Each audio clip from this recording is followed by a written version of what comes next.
செயல்பட்டு இந்த விழா சிறப்பாக நடைபெற காரணமாக இருந்திருக்கிறார். அவருக்கு துணை நிற்கக்கூடிய மாவட்டத்தை சார்ந்திருக்கக்கூடிய அரசு அலுவலர்களுக்கு என்னுடைய நெஞ்சார்ந்த பாராட்டுக்களையும் வாழ்த்துக்களையும் நான் தெரிவிக்க விரும்புகிறேன். இன்று நாம் பெருமையோடும் மகிழ்ச்சியோடும் இந்த விழாவில் பங்கேற்றிருக்கிறோம் என்று சொன்னால், தமிழ்நாட்டின் நலன் மேல அக்கறை இல்லாத கடந்த கால ஆட்சியாளர்களால் சீரடைஞ்ச தமிழ்நாட்டோட வளர்ச்சியை நம்ம திராவிட மாடல் அரசு இந்த 4 ஆண்டுகளை மீட்டெடுத்து வரலாறு காணாத வளர்ச்சிக்கு நாம் கொண்டு சென்றிருக்கிறோம். இதை நான் தமிழ்நாட்டுடைய முதலமைச்சராக சொல்லுகிறேன் என்று நீங்கள் கருத வேண்டிய அவசியம் இல்லை. தமிழ்நாட்டுக்கு ஓரவஞ்சனை செய்கிற ஒன்றிய அரசால கூட நம்முடைய வளர்ச்சியை மறைக்க முடியல. அதனாலதான் ஒன்றிய அரசு தமிழ்நாடு 9.69 விழுக்காடு வளர்ச்சியோட இந்தியாவோட மற்ற மாநிலங்களை விட பொருளாதார வளர்ச்சியில புதிய உச்சத்தை அடைஞ்சிருக்கிறதா சொல்லியிருக்கு. இந்தியாவோட ஜிடிபியில நம்முடைய பங்கு எவ்வளவு தெரியுமா? 9.21 விழுக்காடு.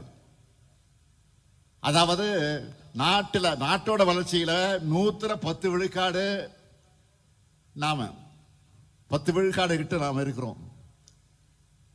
அது மட்டுமல்ல, சமூக முன்னேற்ற குறியீடுகளில் நாம் தான் முதலிடத்தில் இருக்கிறோம். உயர்கல்வி சேர்க்கை விகிதத்தில் முதலிடம் தமிழ்நாடு. வறுமை இல்லாத நிலையை உருவாக்குவதில் 2வது இடம் நாம இருக்கிறோம். நீடித்த வளர்ச்சி குறியீட்டிலையும் மருத்துவ குறியீட்டிலையும் 3வது இடம். பணவீக்கம் குறைந்த மாநிலம். நாட்டிலேயே அதிக தொழில் மயமாக்கப்பட்டிருக்கக்கூடிய நகரமயமாக்கப்பட்டிருக்கக்கூடிய மாநிலமா நம்ம தமிழ்நாடு வளர்ந்து வந்து கொண்டிருக்கிறது. வேளாண் துறை மூலமா பாசனை பரப்பும் வேளாண் உற்பத்தியும் அதிகமாகி இருக்கு. தொழிலாளர்கள் அதிகரிச்சிருக்காங்க. தேசிய சராசரியை விட தமிழ்நாட்டில் தனிநபர் வருமானம் வளர்ச்சி பல ஆண்டுகளா அதிகமாக இருக்கு. இந்த வளர்ச்சிக்கு அடிப்படை காரணம்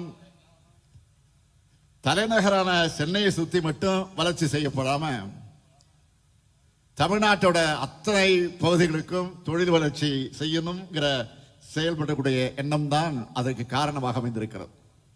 எல்லாருக்கும் எல்லாம், எல்லா மாவட்டங்களுக்கும் எல்லாம் என்கிற வகையில் தொழில் நிறுவனங்களை உருவாக்கி வேலை வாய்ப்புகளை வழங்குகிறோம்.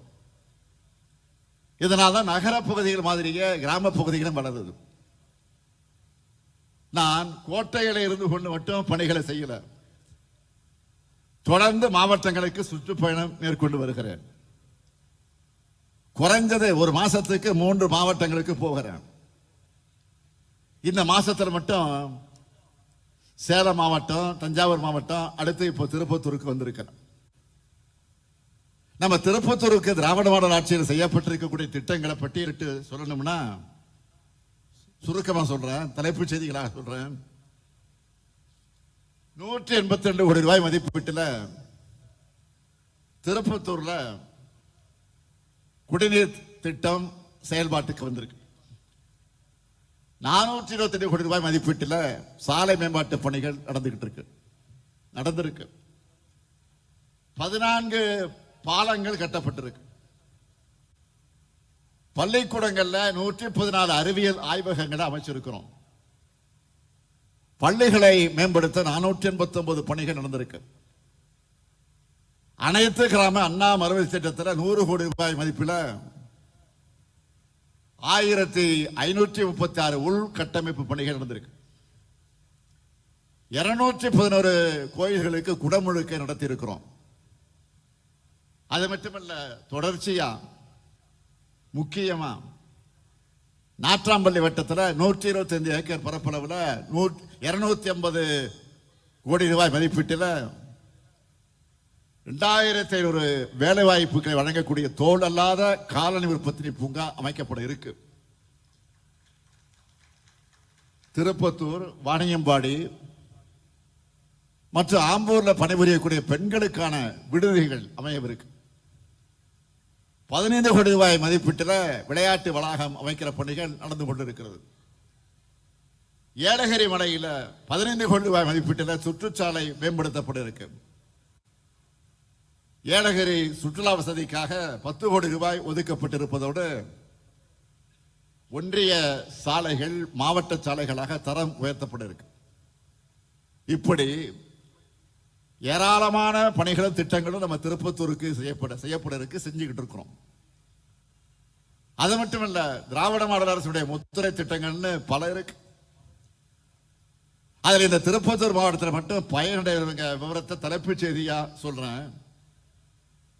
கலைஞர் மகளிர் உரிமை திட்டத்தில் 1,74,000 மகளிர் மாதம் 1000 ரூபாய் பெறாங்க. இந்த 1000 ரூபாய் பெறக்கூடிய மகளிர் உரிமை தொகை பற்றி சொல்லுகிற போது நான் ஏற்கனவே சொல்லியிருக்கேன், சில பகுதிகளில் அது கிடைக்காத விடுபட்டு இருக்கக்கூடிய நிலை இருந்து கொண்டிருக்கிறது என்பது எல்லோருக்கும் தெரியும். அதனால விடுபட்டு இருக்கக்கூடிய அந்த தாய்மாருடைய கணக்கை எடுத்து, மகளிர் கணக்கை எடுத்து அதை விரைவில் ஆகஸ்டோ அல்லது செப்டம்பர் மாதத்திலோ அதை உடனடியாக வழங்குவதற்கு ஏற்பாடு செய்யப்பட்டிருக்கிறது என்பதை இந்த நேரத்தில் நான் பெருமையோடு தெரிவித்துக் கொள்ள விரும்புகிறேன்.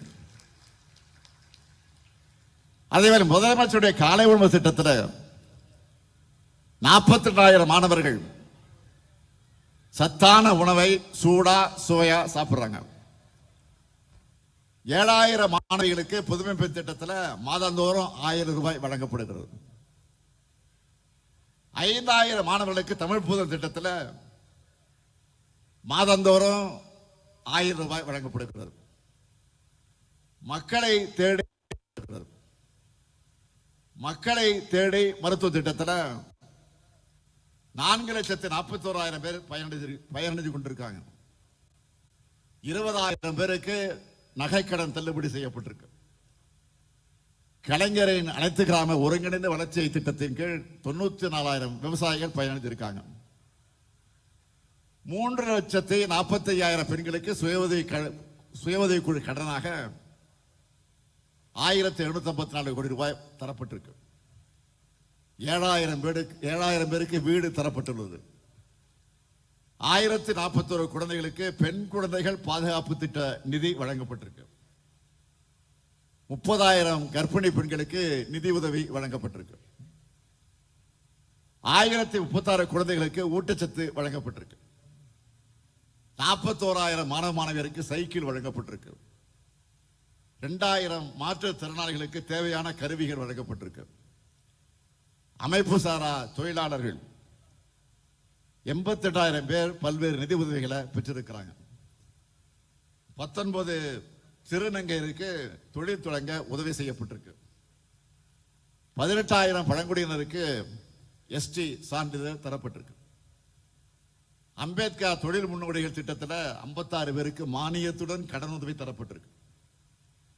இந்த மாவட்டத்தில் மட்டும் 27,000 பேருக்கு வீட்டுமனை பட்டா வழங்கப்பட்டிருக்கு. இந்த நேரத்தில் நான் பெருமையா ஒரு செய்தியை சொல்றேன். 5 மாதங்களுக்குள்ள தமிழ்நாடு முழுக்க இலக்கையும் தாண்டி டிசம்பர் 24 இப்போ வரைக்கும் மொத்தம் எவ்வளவு கொடுத்திருக்கேன் தெரியுமா? இது வரைக்கும் 6,91,728 வீட்டுமனை பட்டாக்கள் வழங்கியிருக்கோம். இப்படி ஒவ்வொருத்தருக்கும் பார்த்து பார்த்து திட்டங்களை செஞ்சு தந்துகிட்டு இருக்கிறோம். இன்று காலையில கூட திருப்பத்தூருக்கு என்னென்ன தேவைகள் இருக்குன்னு கேட்டேன். கேட்டுட்டு அறிவிப்பு செய்யாம இருக்க முடியுமா? அதனாலதான் இந்த மாவட்டத்துக்கான 5 அறிவிப்புகளை இப்போ வெளியிட போறோம். முதலாவது அறிவிப்பு, ஆலங்காயம் ஊராட்சி ஒன்றியத்தில் இருக்கக்கூடிய நெக்னாமலை பகுதியிலே வாழக்கூடிய குழந்தைகளுக்கு பள்ளிக்கு செல்லவும், பொதுமக்கள் மருத்துவ வசதிகள் பெறவும், வேளாண் விற்பனை பொருட்களை விற்பனை செய்யவும் 30 கோடி ரூபாய் செலவில் 7 கிலோமீட்டர் நீளமுள்ள சாலை அமைக்கப்படும். இரண்டாவது அறிவிப்பு, குமாரமங்கலம் பகுதி மக்களுக்கு சீரான மின் விநியோகத்தை உறுதி செய்கிற வகையில் அந்த பகுதியில் 6 கோடி ரூபாய் செலவில் புதிய துணை மின் நிலையம் அமைக்கப்படும். மூணாவது அறிவிப்பு, நல்லகுண்டா பகுதியில் ஏற்கனவே அறிவிக்கப்பட்டுள்ள தோல் அல்லாத காலணி உற்பத்தி பூங்காவை ஒட்டி 5000 பேருக்கு வேலை வாய்ப்புகள் வழங்குகிற வகையில் 250 ஏக்கர் பரப்பளவில் 200 கோடி ரூபாய் செலவில் புதிய சிப்காட் தொழிற்பூங்கா அமைக்கப்படும். நான்காவது அறிவிப்பு, திருப்பத்தூர் நகரத்தோட மைய பகுதியில் பழைய பேருந்து நிலையம் அமைஞ்சிருக்கக்கூடிய இடத்துல 18 கோடி ரூபாய் செலவில் அடுக்குமாடி வணிக வளாகம் அமைக்கப்படும். ஐந்தாவது அறிவிப்பு, ஆம்பூர் நகர மக்கள் பயன்பெறக்கூடிய வகையில் 1 கோடி ரூபாய் செலவில் புதிய நூலக கட்டடம் கட்டப்படும். நாம அறிவிப்புகளை மட்டும் பண்றதில்லை, அவற்றை விரைந்து செயல்படுத்தி அதையும் ஆய்வு செஞ்சுட்டு இருக்கிறோம், தொடர்ந்து ஆய்வு செஞ்சுட்டு இருக்கிறோம். நேற்று நான் திருப்பத்தூர் வரக்கூடிய வழியில் பூதலூர் ஊராட்சியில் இருக்கக்கூடிய கலைஞர் கனவு இல்லத்தை போய் பார்வையிட்டேன். அங்கே குடியிருந்த ஒரு தாய், அவரை போய் நான் சந்திச்சேன், வீட்டுக்குள்ள போய் சந்திச்சேன். அவங்க அடைந்த மகிழ்ச்சிக்கு அளவே இல்லை. அவங்க மகிழ்ச்சி தான் என்னுடைய மகிழ்ச்சி. முத்தமிழக கலைஞருடைய முக்கியமான கனவுகளை ஒன்று குடிசையில்லா தமிழ்நாடு. அந்த கனவை நனவாக்குற வகையில் கலைஞர் பெயரால கனவியல் திட்டத்தில் வர 2030ஆம் ஆண்டுக்குள்ள தமிழ்நாட்டின் ஊரக பகுதிகளில் 6 ஆண்டுகளில் 8 லட்சம் கான்கிரீட் வீடுகளை கட்டித்தர போறோம். ஒரு வீட்டுக்கு 3 லட்சம் ரூபாய் தரோம். கடந்த 2 ஆண்டுல மட்டும் 2 லட்சம் வீடுகள் கட்ட 7000 கோடி ரூபாய் ஒதுக்கீடு செஞ்சோம். அதுல 90000 வீடுகள் கட்டி முடிச்சிட்டோம். மீதமுள்ள வீடுகள் அந்த பணி விரைந்து நடந்து கொண்டிருக்கிறது. இதை நான் தொடர்ந்து ஃபாலோ பண்ணிக்கிட்டே இருக்கேன், கேட்டுக்கிட்டே இருப்பேன். இதே போல ஒன்றிய அரசு வீடு கட்டுகிற திட்டமும் இருக்கு. அது ஒரு திட்டம் வச்சிருக்கிறாங்க. யாருடைய பேர்ல? பிரதம மந்திரி ஊரக குடியிருப்பு திட்டம் அதுக்கு பேரு. ஒரு வீடு கட்டுவதற்கு 1,20,000 நிர்ணயிச்சாங்க. இதுல 60 விழுக்காடு நிதியை ஒன்றிய அரசும் 40 விழுக்காடு நிதியை மாநில அரசும் தரணும். 1,20,000 வீடு கட்ட முடியுமா? அதுல 60%, அதாவது 72,000 ரூபாய் தான் ஒன்றிய அரசு தருது. மீதி கூடுதலா நம்ம மாநில அரசு 1,62,000 ரூபாய் கொடுத்து வீடு கட்டி தரோம். பேரு தான் அவங்களோடது, நிதி நம்மோடது. அதனால தான் ஏற்கனவே ஒரு டைலாக் சொன்னேன், நினைவுபடுத்தினேன். மாப்பிள்ளை அவர் தான், ஆனால் அவர் போட்டு இருக்கக்கூடிய சட்டை என்னோடது. இப்படிதான் தமிழ்நாட்டுக்கு தர வேண்டிய நிதியை ஒழுங்கா தர்றதில்லை, தந்தாலும் அரைகுறைதான். இந்த நிலையில ஒன்றியத்தில் இருக்கிறவங்களோட எண்ணம் எப்படி இருக்கு? தமிழ்நாட்டு மக்களை மதத்தால சாதியால பிளவுபடுத்த தொடர்ந்து முயற்சி செஞ்சுக்கிட்டு வராங்க. அவங்களால முடியாதப்போ இங்க இருக்கக்கூடிய அதிமுக கட்சியை சேர்த்துக்கிறாங்க. நாம கேட்கிறது, நாட்டில் வளர்ச்சி செய்யறது சரி, இது நாட்டில் இருக்கக்கூடிய வளர்ச்சி சரியுதுன்னு, மக்களுடைய வாழ்வாதாரம் பாதிக்கப்படுதுன்னு, வேலை வாய்ப்பு இல்லைன்னு சொன்னா பிஜேபி அதிமுகவும் மக்களை பத்தி கவலைப்படாம மதத்துக்காக கவலைப்படுறாங்க. இதுதான் அவங்க அரசியல். தமிழ்நாட்டில் மதத்துக்கு ஆபத்துன்னு அதிமுக வச்சுக்கிட்டு பாஜக பேசுறாங்க. உண்மையிலே சொன்னா தமிழ்நாட்டில் பாஜக கூட்டணிக்கு தான் இப்ப ஆபத்து. மிஸ்டு கால் எல்லாம் கொடுத்து பார்த்தாங்க, கட்சி வளர்க்க முடியாம போனவங்க தங்களுடைய அரசியல் லாபத்துக்காக இப்ப கடவுள் பெற மிஸ்யூஸ் பண்றாங்க, மிஸ்யூஸ் பண்ணிட்டு இருக்கிறாங்க. இவங்களோட போலி பக்தியை, அரசியல் நாடகத்தை இங்க யாரும் ஏற்க மாட்டாங்க. இது தமிழ்நாடு, தந்தை பெரியார் உருவாக்கிய மண், அண்ணா வளர்த்த மண், கலைஞர் அவர்கள் இது மீட்ட மண். தமிழ்நாடு அனைத்து மதத்தினருக்கும் தங்கள் உரிமையோடும் பிற மதத்தினருடைய நல்லிணக்கத்தோடும் வாழுகிற மண் இது. கடந்த 4 ஆண்டு காலத்தில் தமிழ்நாடு வரலாற்றில் அளவுக்கு 3000 கோயில்களுக்கு குடமுழுக்கு நடத்தி இருக்கிறோம். அதே போல் 84 கோடி ரூபாய் மதிப்பீட்டில் தேவாலயங்களையும் மசூதிகளையும் புனரமைக்க நிதி ஒதுக்கி இருக்கிறோம். இதுதான் நம்ம திராவிட மாடல். இதையெல்லாம் பார்த்துத்தான் மதவாத அரசியல் பண்றவங்களுக்கு பத்திக்கிட்டு எரியுது. அவங்களால தமிழ்நாட்டுக்கு செஞ்ச வளர்ச்சியை பத்தி பேச முடியல, ஓட்டு கேட்க முடியாது. செஞ்சிருந்தால் தானே சொல்ல முடியும். அதனால தான் இப்ப மதத்தை வச்சு அரசு செய்யலாம்னு பார்த்தா அங்கேயே திமுக ஸ்கோர் பண்ணிட்டாங்களே இன்றைக்கு கதறிட்டு இருக்காங்க. ஏதாவது ஒரு குழப்பத்தை ஏற்படுத்த படாத பாடுபடுறாங்க. அவங்களுக்கு நான் சொல்லிக் கொள்வது, மீண்டும் சொல்லுகிறேன், இந்த மண் தந்தை பெரியார் பண்படுத்தி இருக்கக்கூடிய மண், பேரறிஞர் அண்ணாவால் மேன்மைப்படுத்தப்பட்டிருக்கக்கூடிய மண், தலைவர் கலைஞர் அவர்களால் வளர்க்கப்பட்டிருக்கக்கூடிய மண். இப்படிப்பட்ட தலைவர்களை நீங்க கொச்சைப்படுத்தி வீடியோ போடுறீங்க. அதை கைகட்டி வேடிக்கை பார்க்குது யாரு? அண்ணா பேர்ல கட்சி நடத்துகிற கூட்டம். அண்ணா பேரையே அவங்க அடமானம் வச்சுட்டாங்க. இன்னைக்கு கட்சியை அடமானம் வைக்கிறவங்க நாளைக்கு தமிழ்நாட்டை அடமானம் வைக்க நாம அனுமதிக்க கூடாது. தமிழ்நாடு தன்மானம் உள்ள தமிழ்நாட்டு மக்களும் இந்த மண்ணுக்கு எதிராக பின்னப்படுகிற சதி வேலைகளோட நோக்கத்தை புரிஞ்சு தமிழினத்துக்கும் எதிரானவங்களுக்கும் எதிரிகளுக்கும் துணை போக துரோகிகளுக்கும் ஒரு சேர பாட புகட்டணும்.